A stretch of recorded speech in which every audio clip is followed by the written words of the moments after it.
doing? What's going on? I'm well. How are you? What's I'm up? good. I'm good. Yeah, I like that sweater. Where you get that sweater from? It's Heart of the City. The Premiere hardest screening. premiere screening. Where is that? Is that like a Philly base? It is. Oh yeah. Yeah. And Catch him on Instagram. Oh yeah. Premiere with the same name. Premiere screening. It's Premiere Screen Printing. Oh, premiere screen printing. Yeah. All right. So, Taliah Johnson. Yeah. That's me. So tell the viewers a little bit about yourself and what you about, what you into. Okay. Well, you already said my name is Taliah Johnson. Things that I'm into right now, currently, acting is something that I'm very, very passionate about. Oh yeah. And trying to pursue full time. Oh yeah. Yeah. Okay. So what? When did you discover the desire to act and stuff like that? All right, so let's see. I knew I wanted to perform. Acting came like a little later. So I was probably about maybe like 5 or 6. Okay. And I remember Michael Jackson moonwalk for the first time across the stage on the Grammys. It had to be like 84. 84. And I was like, I want to be like Mike. I want to dance. So from then on, all I wanted to do was dance. Okay. I danced for a long time until I auditioned for a play when I was like 13 or 14, and I was chosen. Okay. And I just fell in love with acting from there. So you did it in school, like performing in school and stuff like that? Well, dancing in school. Dancing in school. What school you went to? I started dancing. I think I did my first talent show in elementary school. Okay. And that's when, I think it's Universal now, down there on 57th and Vine. It was Daroff. West Philly girl. Yeah. what was West Philly like way back when? It was wonderful. It was like wonderful. The kids now, they don't get a chance. They don't know what it's like to be outside and be free and not have to worry about like guns and the bullets flying everywhere. Right. Like I could literally go anywhere. My friends and I, we can walk for miles and be fine. Right. In any neighborhood. Yeah. Except for Richard Island. Yeah, Richard Island. That's a whole nother. You got to do a documentary on Richard Island. So what projects have you been doing? Like, were you involved with? So I did a couple plays. Okay. The first play I did, like I said, when I was 13 or 14, it was called Bobos. Bobos. I was in that play with Nakia Dillard. He's somebody that's from Philly in the industry right now. Chad Shepard. Okay. He played them like Sister. He played Jada Pinkett's brother on Set It Off that got killed. Oh, The Nutty Professor. Yeah, I did that. I was in that with him. Then I did some background work on Creed 1 and 2, Brotherly Love. A couple years ago, Fatally Flawless. Okay. I had a principal role in that. And currently, Fels High, which is still in production. Okay. Yeah. Fatally Flawless. What was that movie about? So it was an urban film based in the 90s. You know, the flashy cars and the Versace and the act legends and the BMWs, you know, the drug dealers coming up to Overbrook High School, trying to pick up the young girls. Right. So you went to Overbrook High School? I didn't. I went to Philadelphia High School for girls. So everybody in the neighborhood went to Overbrook except you? Everybody. So I had a goal though. I wanted to go to Clark Atlanta University. Right. I knew I wanted to be on a band. I wanted to dance. I wanted to be a performer. So I felt Atlanta was hot back in the 90s. I would say Atlanta's probably still hot now. I mean, it still is hot. But back then, like for us, people of color, it was just like booming back then. Right. So let's dive in a little bit with your role on Fatally Flawless. Mm-hmm. What was your role? Like, who was the character? I played Michelle, a woman named Michelle. She was the mother to one of the main characters, Takia. So she was real bitter. Like, let the men use her up and, you know, the streets, drinking and just caught a bad break. Oh, all right. Yeah. She caught a bad break in life and just was bitter towards her children. Yeah. She finally did get herself together a little bit towards the end. Okay. But, yeah, the streets ain't for everybody. It ain't for, it's not for anyone, to be honest with you. Yeah, I mean, you get caught up with the money, and then once all that goes, then what? Like, what do you have to fall back on, especially when you're working from the neck down as a female? Right. What do you think produces the hood? Like, what creates the hood and hood mentality? Is it the people, or do you think it's more so systemic? Like, what's your ideals on what creates the hood, and how can we, get rid of the hood and make it a more harmonious place for people like us? Well, it depends on your perspective of the hood. Like, there's gold in the hood. That's why gentrification is happening. Right. They make us think that it's not a gold mine where we live, but it is. Right. It is the mentality of the people. Just kind of brainwashed, that slave mentality and victim mentality. Like, we're not victims. We're strong and resourceful people. We used to do things, by me doing research and history, we couldn't even read, but they used us to build houses, even our houses. We created our own utensils. There's houses in the Henry Ford Museum in Detroit still standing that was made in the 1800s that I've been in. Right. So we're a strong people. We just are still mentally incarcerated, I would say. Who's incarcerating our minds? Who's incarcerating our minds? Like, what is Who controls the media? Okay. That's all I would say. Right. What brands was popping back then in the 90s? I remember being a little kid, in the 90s.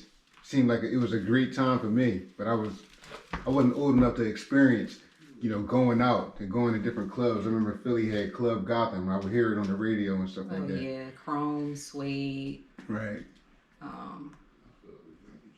Egypt. It's a lot of places. I didn't really club hop too much, but right. Those are the ones that I really remember. What was the difference between the 90s and now? I would just say the 90s was more free and authentic. Right. Like, now everything is just so phony. Like, you'll see a group of people together. They're saying that they're friends. Like, people don't really know what friendship is anymore. Just right. because we came in contact with each other at a club, you're not my friend. Right. But that's how people move these days. They have right. no idea what loyalty is or friendship. It's just all fake. And then it's what you can do for me now. Okay. But after that, it's over. Back in the 90s, everything, to me, it was just more authentic. All right. So tell me a little bit about Fels High and your feature in that film.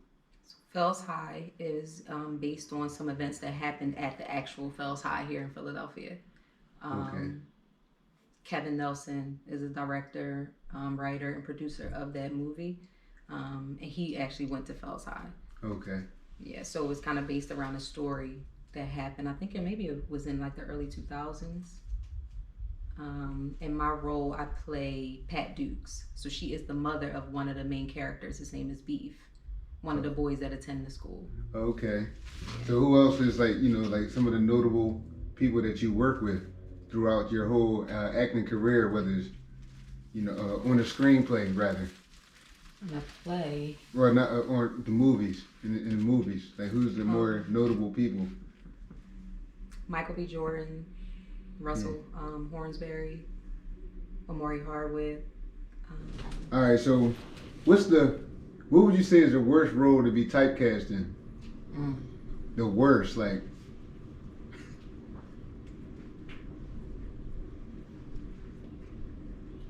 I don't know. I feel like that angry black woman. The angry black woman? It's always the same role. Like, you have individuals that are the girl next door, like Jennifer Aniston. That's all she's ever played, is the girl next door type of role, but it worked for her. But for us, I don't see being typecast in your career as an actor, as a black actor. I don't see you progressing anywhere.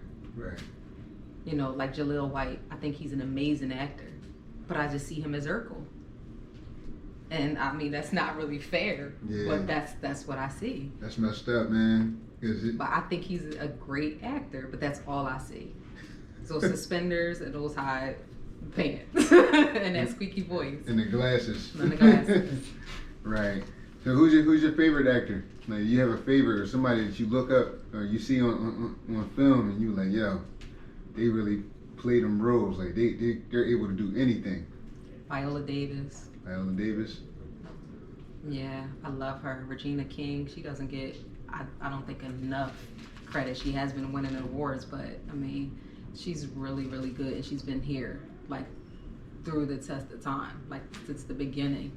You think about all the work that she's done, even in front of and behind the scenes. Denzel, of course, is amazing. Right, I just found out Regina King did the voice of Riley on Boondocks. Boondocks, yeah. Yeah, I hope they bring that back. That was like one of my favorite cartoons. Yeah. So, growing up in West Philly, I know there's a lot of people from West Philly that made it out of that concrete jungle, what it is now. So, who do you know, or who did you grow up with that's made it into the mainstream energy and the entertainment business? Well, the only person that I've actually grown up with was Eve. With Eve? Yeah. And she's been doing amazing. There's a lot of people that have made it out, like Jill Scott. Like, her music is phenomenal. Right. You know, some other Philly people I'm trying to think of. Jill Scott is from West Philly too? I don't know what part of Philly. You know what? Being from Philly, we're from Philly. Where does all these neo soul people live at? Because I've been around and I don't see where the neo soul people are. You know, people with their hair wrapped and stuff like that. Where do they hang out at? Your guess is as good as mine. I say South Street, Avenue of the Arts. Right. All right. Look, I want to thank you for taking the time out to speak with A1 Global, myself. Where can people reach out to you and, look for your upcoming projects and films? Mainly on Instagram. Mainly on Instagram? Taliah, Taliah 72801. Yeah, I'm doing a couple things though. I have a couple things in the works that, besides just acting, my business as well. Okay. Well, tell us a little bit about your business before we go. So I have a clean out business that I'm doing. Okay. Thinking about starting a real estate company as well under my business, Frontcourt Enterprises, which means honest and open heart in French. Okay. Doing rent to owns, not being a forever landlord, but maybe putting someone on a plan, for 10 years or whatever the case, and then at the end of it, they own that house. Okay. And turn it over to them. I want to add value to this world, leave a legacy, make people feel good and motivated and inspired. Right. That's what we're here for. We got to leave our mark some way, somehow. Can they contact you on the same Instagram? Like, do you respond to DMs? Matter of fact, what does your DMs look like anyway? I don't know. I could probably get paid off of some of the DMs I have. Get paid? What's in there? Like, just fill us in a little bit. I don't think I want to do that right now. Oh, okay. All right, yeah. All right, well, thanks for talking to us. Anytime. You want to say something to the fans? Stay great and amazing on purpose. It doesn't rain forever. No matter what storm you're going through, there's always light at the end of the tunnel.